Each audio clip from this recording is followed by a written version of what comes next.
Lord, sa mundong madilim na nararanasan po, Lord, ng bawat isa po sa amin, maitatanghal ang isang liwanag, maitatanghal, O Diyos, ang isang makapangyarihang Diyos sa pamamagitan ng iyong bugtong na anak na si Jesus. We will not leave this place empty-handed, but we will leave this place victoriously. We will leave this place, O God, with the mighty sword of Thy Word, because You are going to do an extraordinary things, because You are a great, great God. Salamat, Panginoon, dahil minsan pa, magpapakilala Ka sa amin. Makikilala Ka namin dahil Ikaw ang Diyos na makapangyarihan. At ang bawat isa, Lord, na mayroong pangangailangan, Lord, mararanasan nila ng isang Diyos na tutugon sa lahat ng aming pong pangangailangan. Maraming pong salamat. Abase Your servant, O God, and let the name of Jesus be exalted in our needs. And to You alone the glory, the honor, and the praise. In Jesus' name, everybody say, Amen. Praise God, praise God, hallelujah. Praise God. Alam ko, na-excited ho ang bawat isa. Kaya naman ho, sabihin mo sa iyong katabi, be excited. Be excited. Be excited. Be ready. Be ready. May gagawin ng Diyos. May gagawin. Pagpapanood natin ang ating Panginoon. Praise God, praise God. At alam ko ho, ng bawat isa excited, pumunta ho tayo sa lugar na ito because we want to hear God. Can I read it? Amen. Ang Diyos ho ay nagsasalita, kaya naman sa pagsasalita po ng ating Panginoon, ay dapat marinig ho natin ang tinig ng ating Diyos. Sabihin mo sa iyong katabi, makinig ka. Makinig tayo. May mensahe ang Diyos sa iyo. Praise God. Kalakta po sa ating Diyos sa buhay. Hallelujah. At ito ho ang pinakihintay. This is the day that the Lord has made, and we will rejoice and be glad in it. And the only thing that we need is to focus our eyes and be attentive to the message of the Lord. Acts chapter 3, verse 1 to 10. I'm reading in the New King James Version Bible. Acts chapter 3, verses 1 to 10. The Bible says, Now Peter and John went up together to the temple at the hour of prayer, the 9th hour. And a certain man lame from his mother's womb was carried, whom they laid daily at the gate of the temple, which is called Beautiful, to ask alms from those who entered the temple, who, seeing Peter and John about to go into the temple, asked for alms. And fixing his eyes on him with John, Peter said, Look at us. So he gave them his attention, expecting to receive something from them. And the word of God says in verse 6, Then Peter said, Silver and gold I do not have, but what do I have I give you. In the name of Jesus Christ of Nazareth, rise up and walk. And he took him by the right hand and lifted him up. And immediately his feet and ankle bones received strength. So he, lifting up, stood and walked and entered into the temple with them, walking, leaping, and praising God. And all the people saw him walking and praising God. Then they knew that it was he who sat begging alms at the beautiful gate of the temple, and they were filled with wonder and amazement of what had happened to him. So the Lord will bless the reading of His Word. This is all about the miracle of God sa isang tao ho na mayroon pong pangangailangan na alam ng Diyos kung ano ang kanyang kailangan. The reason I would like to share to you this afternoon, there is power in the name of Jesus. Sabihin po natin, there is power in the name of Jesus. So ito ho ang ating mensahe sa araw na ito. Kaya nais ko ho na ma-internalize ho natin as God cultivate our hearts at mag-sink in po sa puso po natin ang kanyang salita. The 9th hour is at 3 o'clock. 3 o'clock in the afternoon, and it is a daily occurrence which had taken place in one way or another, and he did not realize that it would be the greatest day of his life. Hindi ho alam ng pulubi, hindi ho alam ng beggar, that yung oras na yun ay oras so na tinatawag na the greatest moment of his life. Just like this, at this moment, hindi mo alam na itong oras na ito, gagawa ang Diyos ng himala sa iyong buhay. Amen? Nobody knows. Kaya nga po, God is a God of many surprises. Kaya amazement po, very amazing ang ating Diyos. Kaya kung titignan po natin, ang lugar po na tinatawag po natin Beautiful Gate, according po sa isang historian, the gate called Beautiful, it was made costly with Corinthian brass. Ibig sabihin, sobrang ganda, sobrang laki po ng gate Kung may na yun. prayer It was request dyan, said to isulat be mo. about Tapos pangalan 62 mo feet dito. wide.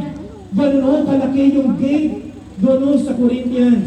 62 feet wide and 31 feet high. Ako ho, magsisis, 5'11 po ako, imagine nyo na lang po, 31 feet high ang taas ho ng Beautiful Gate. At doon ho sa sobrang laki ng gate na yon, there is one beggar. Meron pong isang pulubi, and there was a beggar, and this indicates that we're moved upon the Holy Spirit because Peter and John was so sensitive to the leading of the Holy Spirit. The Holy Spirit lead Peter and John to that beggar. Sa dinami-dami maraming magpulubi na nandoon, the Holy Spirit spoke to them. At nakita ho natin that moment is the hour that God has made. And Peter wanted him to hear that he was about to say, and he is expecting. Ang inaasahan lang ho ng beggar ay bibigyan lang siya ng pera. Bibigyan lang siya ng something dahil siya ay pulubi. Hindi niya alam na yung oras na yun is the greatest moment of his life that God will allow him to receive miracles. Amen? And there is power in the name of Jesus. Kaya sige, palapakan ho natin ang ating Diyos. Kaya naliwanag ho ang sinabi ng malalak kasulatan. Peter said, silver and gold I do not have, but what do I have? I give to you. In the name of Jesus Christ of Nazareth, rise up and walk. And that is the work of the Holy Spirit.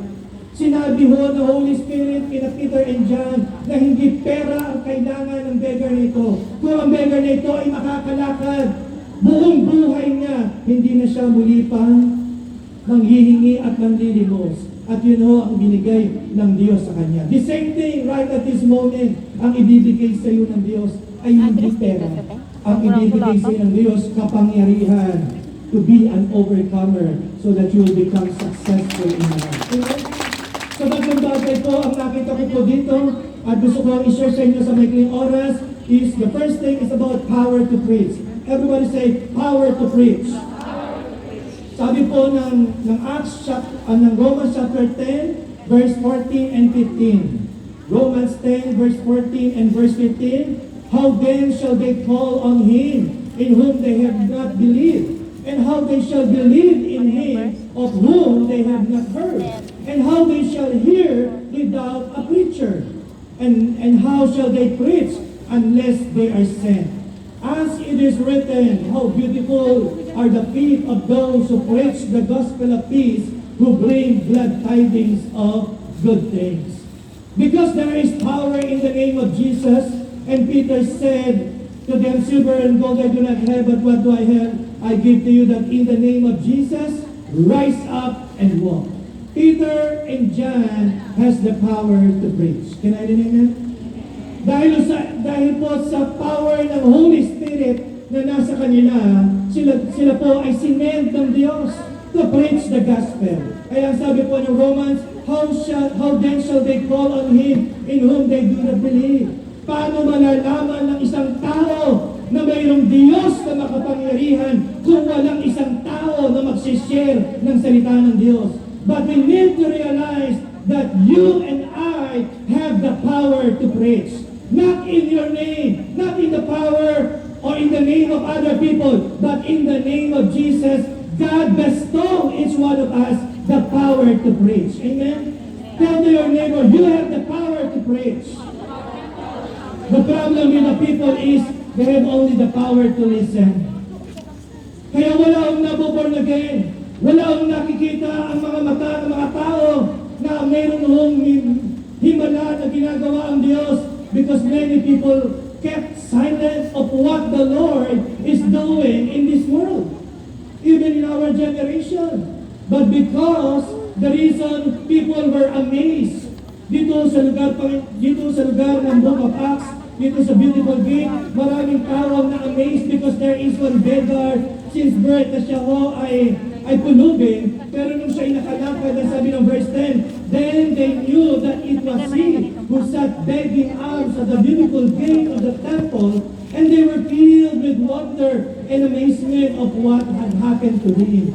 Not because binigyan siya ng pera, not because meron ng bagay na nangyari sa kanya, but because somebody shared to him. At ang sabi naman ng kasulatan, ang banal na kasulatan, silver and gold I do not have. Kung ako mag-share sa isang tao, wala akong ibibigay sa iyo na pera, wala akong ibibigay sa iyo na kahit ano, but I would like to share with you something I will give to you, Jesus. Because in the name of Jesus, there is power. I-drop mo lang sa gilid ng upuan.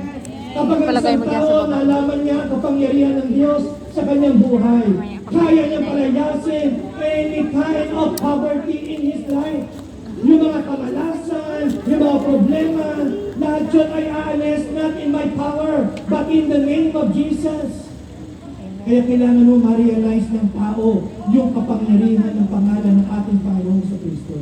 Pero paano ho maboborn again at makakilala maraming tao? Paano nila makikilala na mayroon palang Jesus na nagpapagaling? If no one preach the gospel of the Lord Jesus Christ. Kaya hindi mo pwede na walang gawin ang mga anak ng Diyos.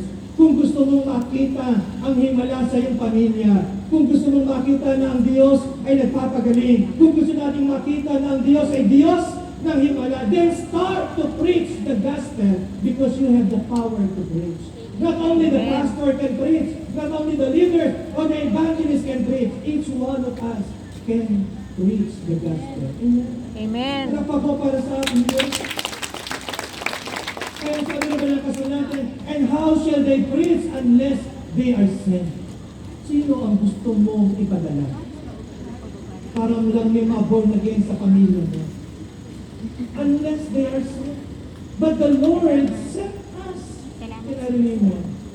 The Lord sent us to preach the gospel to our families, to our loved ones. Hindi naghahanap tayo na sino ba ang pwedeng isubo para lang mag-preach sa nanay ko, sa tatay ko, sa kapatid ko, sa kuya ko. But you have the power. And that power ay dapat mong magamit ng bawat isang mananampalataya. Ang sabi po ng banal na kasulatan, Acts chapter 4 verse 2, being greatly disturbed, Acts 4:2, being greatly disturbed that they taught the people and preached in Jesus the resurrection from the dead. Napaka-imposible ho sa isang taong nakaranas ng mga kapangyarihan ng ating Panginoon na walang alam. The reason we are here today, church, we hear the message of God. Not for us to be entertained and to be blessed at para tayo maging masaya. Tayo ho ay dinala ng Diyos sa lugar na ito. And every time that the Lord giving us an opportunity to hear the message of God, ibig sabihin, nagpa-plant ang Diyos ng binhi. Nagtitrain ang Diyos ng mga tao para ho may mag-share ng gospel. And it is time for us to be sent out and preach the gospel. And nothing to worry because God gave us the power to preach. Wala kang dapat ikatakot. Kaya sa panahon na ito, dapat hindi duwag ang mga anak ng Diyos. Amen. Sabihin mo sa iyong katabi, matapang ka pala. Matapang pala tayo. Na-realize mo na yung katabi na ikaw pala ay matapang. And this is the right time that you need to preach. How can you preach sa isang taong patay ang katawan at walang buhay? Wala po. Kaya habang nakikita mong buhay, then preach the gospel of Christ.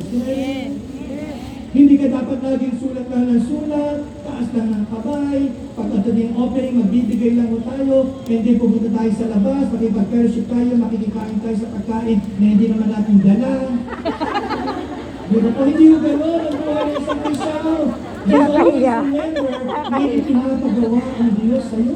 Amen. Amen. Amen. Kaya hindi ka dapat mag-spread ang shoulder, hindi mo dapat i-ignore, hindi ka dapat magtaas ng kilay. Just always remember what the Lord is telling to you. Amen. Wala kang dapat ikatakot, church, because you have the power to preach. Tandaan niyo po, hindi ikaw o ako ang nagbo-born again. Hindi niyo ako o ikaw ang nagbabago ng buhay natin. It is Jesus. It is through the power of the Holy Spirit. Amen? Amen. Kaya wala kang dapat ikatakot. Kaya ang asawa mo ay nasay ko, huwag kang mag-alala dahil hindi mo kayang baguhin ang buhay ng tao. Tanging Diyos lang ang pwede magbago niya, kaya kailangan ipakilala mo sa ang ating Panginoon. Amen. Kailangan sabihin mo sa Kanya na mayroong isang Diyos na kaya magbago ng iyong buhay. And that is the right moment that you need to preach the gospel of the living God. And nothing to worry, babakapan ka ng Diyos. Amen. Wala kang dapat ikatakot. Kaya makita natin Acts 8 verse 35.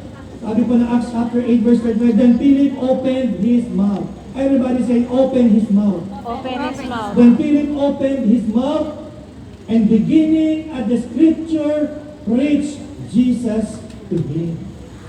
Ngayon, kapag ayaw mong ibigkas ang iyong labi at hindi mo kayang i-open ang iyong labi, then ipag-pray mo, Lord, touch my lips, touch my mouth, so that I can open it and preach your gospel. Amen po ba? Dapat hindi mo dapat intentionally ini-ignore ang gusto ng Diyos sa iyong buhay. Wag mo natin iasa ang buhay ng ibang tao sa ibang tao. Kasi binigyan ka ng Diyos ng kapangyarihan para may pahayag ang salita ng ating Panginoon. Kaya paglabas mo natin dito, ang daming taong naghihintay sa labas. Kanya-kanya ho tayo. Because the Lord is about to send us and preach the gospel. Amen? Palakpak mo sa ating Diyos sa buhay. May pinapagawa ang Diyos. Hear what the Spirit is saying sa orasyon na ito. Second, power to teach. Everybody say, power to teach. Power to teach. Sabi po ng 2 Timothy 3 verse 16, 2 Timothy 3 verse 16, all scripture is given by inspiration of God. And it's profitable for doctrine, for reproof, for correction, for instruction in righteousness. Napakaganda po. Alam niyo po, sa huling panahon, napakarami ng kultong relihiyon, maling katuruan ang mababasa natin sa panahon po natin ngayon. Kaya marami pong taong naliligaw. Kasi maraming tao na nakakaalam Power ng to teach. katotohanan, pero ayaw magturo ng katotohanan. Preach yung Tignan niyo ang inyong kapatid. Ang sabi ko, tignan niyo lang. Okay? Tignan niyo. Huwag niyo maitin. Tignan niyo lang. Wala akong Sabi mo sa katabi mo, makuha ka sa tingin. makuha ang mas tingin. So, power to teach. Second inspiration of God. Kaya once you read the scriptures, nai-inspired ka. Alam niyo yung mga tao na in love, hindi ba mayroon tinatawag na kilig factor?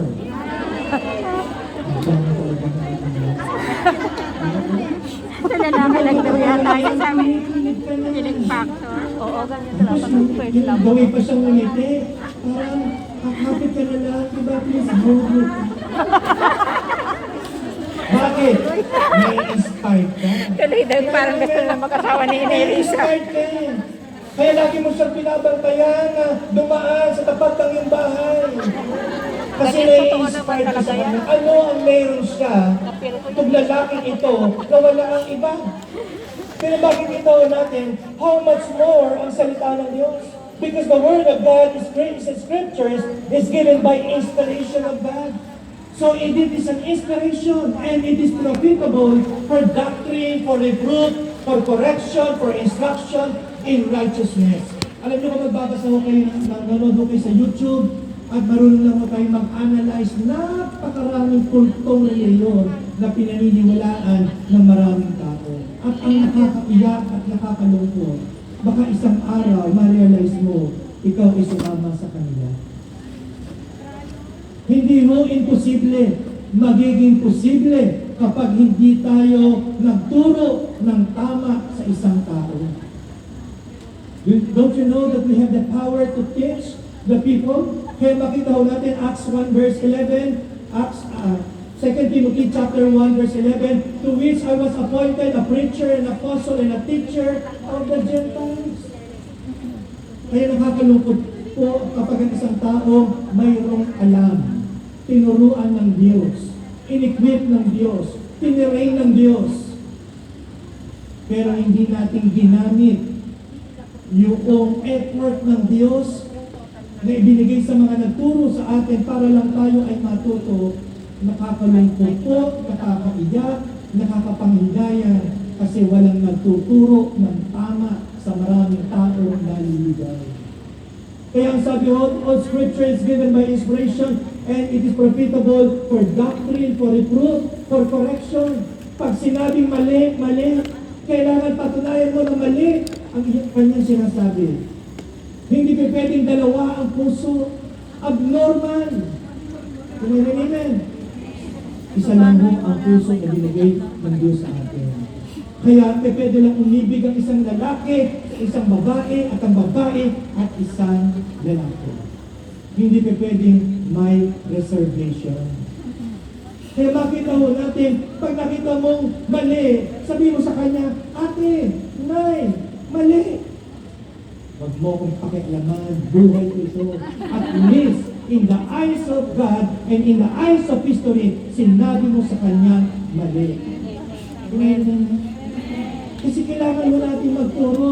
Kapag merong nag-forward sa inyo ng isang message from YouTube, at alam mo at na-analyze mo na mali, sabihin mo na sa kanya, mali ang ipinoward mo sa akin at kailanman hindi ko ito ipo-forward kahit kanino sapagkat mas maraming mapapahamak. Sabihin mo sa kanya, mali. Kinarinig mo. Kasi ang anak po ng Diyos matalino. You have the power to teach. Hindi pa pwedeng tanggap ka lang ng tanggap. Pag alam mo ikapapahamak ng isang tao, hindi mo yan ipapasa kahit kanino. Kinarinig mo. Kaya nga tayo binibigyan ng Diyos ng katalinuhan. Kaya makita po, sabi ko ng Acts 18 verse 10 to 11, Acts 18 verse 10 and 11, for I am with you, no one will attack you, to hurt you, for I have many people in this city. And he continued there a year and 6 months, teaching the word of God among them. Wala kang dapat ikatahak. Ang gagawin mo lang ay magturo. Pinarinig mo. Kailangan mo lang sabihin sa kanila na ito ay mali. Naalala ko yung aking pamangkin na nag-receive ng isang may asawa. So ako naman dahil pamangkin ko, tinatawag ko yung lalaki at yung pamangkin ko. Lahat ko sinasabi sa inyo, Christian po. Hello, Christian. Pinakialaman mo ang pamangkin ko at na-pregnant. So, mali in the eyes of God. Kaya sinasabi ko sa inyo, hindi kayo pwedeng magsama or else curse will be with you. At least, sinabi ko sa inyo. Kaya alam nila, pastor ako Pero alam nyo, hindi mo talaga sila nagsama. Lumaki ang bata, ayun po, 22 years old na yung bata, sinuportahan mo yung lalaki, dalaga na yung bata, courage na yung bata, pero never silang nagsama. Kasi alam nila mali. Kaya makita ho natin na kailangan mo magturo. Kung iyon ay sinunod nila at gusto nila, it's up to them, it's their choice. But we have the power to teach. At least in the eyes of God and in the eyes of history, lagi natin narinig sa ating pong Brother Eddie, may ginawa tayo. You see how Brother Eddie is standing for truth? Justice and righteousness. Hindi mo alam kung sino kakampi niya sa kabuuan sa bansang Pilipinas. Lumalaban siya para sa Soviet deal. Kinarinig niya. Amen. Parang galit kayo. Amen. Di ba po? Lumalaban siya para sa katotohanan kasi alam niyang mali. Hindi yung pinipersonal ang isang tao. Kung hindi yung paggawa pa ng batas, ito ay kalabisan na para sa isang karapatan na hindi tama. Kaya lumalaban siya kasi lagi niya sinasabi, at least wala akong pananagutan sa harap ng Diyos dahil I stand for truth, justice, and righteousness. Kung hindi nakinig ang tao, it's up to them. Lahat naman tayo ay magsusulit sa harapan ng ating Panginoon. Pero nagturo siya, inilaban niya kung ano ang tama. Hindi ba? Because you have the power to teach. Ang mga Bible teachers, diba, nagtuturo, diba, sinasabi, ito ang salvation, ito ang 5 step, ito ang fasting, ito ang faith. Itinuturo mo sa atin. Kasi gusto ng Diyos, tayo ay matuto. At yung natutunan natin, isi-share natin sa iba, maraming tao natututo. Tandaan niyo po, huwag naman dumating sa punto ng buhay mo natin na tayo ay maligaw sa katotohanan na ikaw ay nasa tama ng landas, dumating pa ang pagkakataon na ikaw ay ma-divert at mapunta sa maling landas. Kung sinasabi niya na ang kanyang pinuntahan ay tama, patunayan niya, tama. Pero ikaw, patunayan mo, turuan mo ang mga tao na maging tama ang pamumuhay sa harap ng ating Panginoon. You have the power to teach. Kinahirin mo. Kaya makita natin, mali na ho ginagawa ng mundo, pero tayo ho ay nagtuturo. Kaya ang sabi ho ni Pablo, ni Peter, silver and gold I do not have, but what do I have? I give to you. That in the name of Jesus, rise up and walk. Kaya makita ho natin, siguro very relevant example, tayo ho ay sumusuporta sa ating mga mahal sa buhay. Alam ko ho na kayo ay mapagmahal. Alam ko po na tayo po ay mapagbigay. Pero wag mo namang buhayin ang isang pamilya o isang tao na alam mo namang kaya niyang mabuhay. Di ba ako galit? Pero alam mo na dahil kaya ka nga hindi nakapag-asawa. Ang kasupport ka sa kanila. Kaya nga naubos ang iyong pera. Pagkautang-utang ka dahil ang ating suporta. Kasi naman baka naman may mali, dapat turuan tayo na mamuhay ng tayo. Turuan mo sila. Okay lang mong tumulong. Pero yung bumuhay na hindi naman dapat buhayin, hindi mas laging patayin. Okay? Kaya lang, yung umaabo ka ng responsibilidad, turuan mo sila. Amen. Turuan mo na ganito ang mabuhay. Ganito dapat ang yung gawin. Kasi natutunan mo yan sa Diyos. Correct? Masabi natin, di ba po? So a disciple, sa iba, Luke 6:14, a disciple is not above his teacher, but everyone who is perfectly trained will be like his teacher. Kaya nga si Jesus is a great teacher. At si Jesus ay nagtuturo sa atin. Kaya yung natutunan natin mula sa ating Diyos na buhay, itinuturo natin sa maraming tao because the Lord imparted His anointing to each one of us. Kaya huwag mo sabihin kahit kanino na hindi ka marunong magturo. Kaya mo magturo. Kasi tinuruan tayo ng ating Panginoon. Amen? And the third and the last is power to heal. Everybody say power to heal. Matthew chapter 4 verse 23, and Jesus went about all Galilee, teaching in their synagogues, preaching the gospel of the kingdom, and healing all kinds of sickness and all kinds of disease among the people. Alam niyo, napakasarap ang experience yung kaya mong magpagaling. Kaya mong mag-pray ng may sakit because you have the power to heal. Sabi mo sa iyong katabi, you have the power to heal. You have the power to heal. Ang kapangyarihan po ni Peter and John ay hindi ho galing sa pag-aaral sa isang universidad. Natutunan lang nila itong lahat sa kapangyarihan ng ating Panginoon sa Kristo. Tandaan niyo po, hindi tayo ang nagpapagaling. Yung kapangyarihan na ng Diyos na nasa iyo at nasa akin, yun ho ang gumagalaw at kumikilos para makita nila ang Diyos na sinasamba natin ay nagpapagaling. Kinala niyo? So dapat mo natin ma-realize that you have the power to heal. Si Peter and John, makita ho natin, sabi niya, then Peter said, silver and gold I do not have.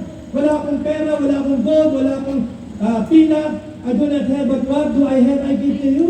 That in the name of Jesus Christ of Nazareth, rise up and walk. Yun lang naman po eh. Wala naman siyang ipinahid. Ninaroon natin sa Bible. Pinahira ng langis ni Peter. Wala naman yung langis eh. Ang sabi lang mo that in the name of Jesus Christ of Nazareth, rise up and walk. Hinawakan ko ang kamay, and then nag-transfer yung kapangyarihan ng Diyos doon sa beggar, and then nagkaroon ng tinatawag at sabi ho ng banal na kasulatan, and he took him by the right hand and lifted him up, and immediately his feet and ankle bones received strength. Imagine mo po yung kapangyarihan ng Diyos na kay Peter, dumaloy doon sa pulubi at nagkaroon ng lakas yung mga buto at nagkaroon ng kakayanan tumayo. Ang ibinigay lang niya ay kapangyarihan ng ating Panginoon Jesucristo. The power to heal. Kaya makita ho natin sino ho ang mayroong sakit karamdaman. Kaya napakasarap po na isipin na ito ho yung pagkakataon. Diba na tayo ho ay dumating sa punto ng buhay ho natin na tayo ho ay makaranas na hindi pala ako magpagaling. Yes! Not because your own ability and talents and skill, but because greater is He, Jesus, that is in me than He that is in the world. Palakpak po para sa ating Diyos. Matthew 9:35. Sa Matthew chapter 9 verse 35, then Jesus went about all the cities and villages, teaching in their synagogues, preaching the gospel of the kingdom, and healing every sickness and every disease among the people. Kaya paglabas mo dito, maghanap ka rin may sakit. Bakit ko kayo natawa? Nakita mo na naman yung kahinaan. Nakita mo na naman yung doubt sa iyong puso. Just always remember, hindi ito. Have you tried? Diba? Ako nga ho, may pinag-pray na matay. Noong una natakot din ako. Pero ang tanong ko lang, ako ba ang pumatay? Hindi ako pumatay, pinag-pray ko na. Pero ang Diyos ang nagdesisyon. Kailangan natin, wala naman akong pinainom. Wala naman akong ipinahid para pagbintangan ako. But I pray. Kaya lang di ba kasi na itinuro sa amin kapag mayroong may sakit, then pag-pray, sasamahan ka ng Diyos. Wala lang ang lakas ng loob So pinag-pray. Nasa hospital. Tapos siyempre, lumipas na ho ang linggo, araw, buwan. Nung nasa lubong po namin, sabi, kinumusta po namin, kumusta po yung pinag-pray po natin? Ay, nakalimutan ko po sabihin sa inyo na inibig na po. At hindi ka naman na-discourage, di ba? Kaya tuloy, pag meron ulit may sakit, ay, ako na mamatay pa yan. You see the deception of the devil? Kasi ayaw ng kaaway na ang buhay ko ay magamit ng Diyos to display the miracle of God. Kaya dinidiscourage na, kaya pag may sakit, okay na, mamatay pa yan. Tawagin mo yung pastor. Then I realized that it is God who heals. It is God who imparts the anointing. Kinarinin niya? Kaya lagi ka naghahanap ng may sakit. Diba? Sino may sakit? Pag may sakit ang nanin mo, pag-pray. Nasa Pilipinas, God is not limited by distance in and time space. Kaya umabot ng kamay ng Diyos, Lord, stretch forth your miraculous hand and touch the body of my father, my husband, my family, in the name of Jesus. At nare-realize mo, gumagalaw ang Diyos at the back of your prayers. Amen. Sa likod ng iyong panalangin, gumagalaw ang Diyos because somebody prayed. Because you have the power to heal.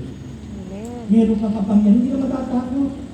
Kaya makita ko natin, nakakatuwa pong isipin na yung kapangyarihan ng Diyos ay nasa iyo at nasa akin.